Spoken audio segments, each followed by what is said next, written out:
When I first strapped the sleek new smartwatch onto my wrist, I expected it to track my steps and maybe nag me about drinking more water. What I didn't expect was for it to start counting down time, seemingly at random. It began innocuously enough, a 10-minute countdown here, a 30-second one there, often when I was just going about my day. But it was last Tuesday when the countdown hit 0 as I stood in front of my bathroom mirror, and I realized these were not random at all. The reflection staring back at me wasn't mine. The first time it happened, I dismissed it as a trick of the light.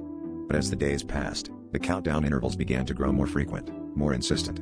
Each zeroing out was accompanied by a subtle shift in my reflection. At first, a slight change in my expression, then something more unsettling, like seeing movement in the corner of my eye.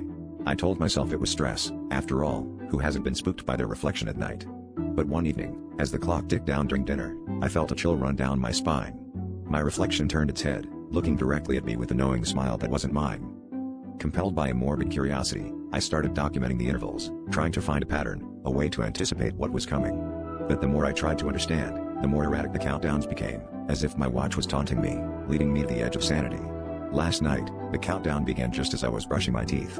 I watched in horror as the numbers dwindled to 0 and my reflection opened its mouth, whispering words I couldn't hear but felt deep in my bones. A sensation of despair and dread that clung to me like a shadow. Today, the watch has been eerily silent, displaying a single, ominous countdown set to midnight. As the minute hand creeps toward the hour, I find myself standing in front of the mirror, heart pounding, unable to look away. The reflection is no longer a warped version of myself but something else entirely, something dark and ancient. As the final second ticks away, I brace myself for the inevitable. The figure in the mirror leans forward, its eyes locking onto mine, and in a voice that reverberates through my very being, it says, "We've been waiting for you."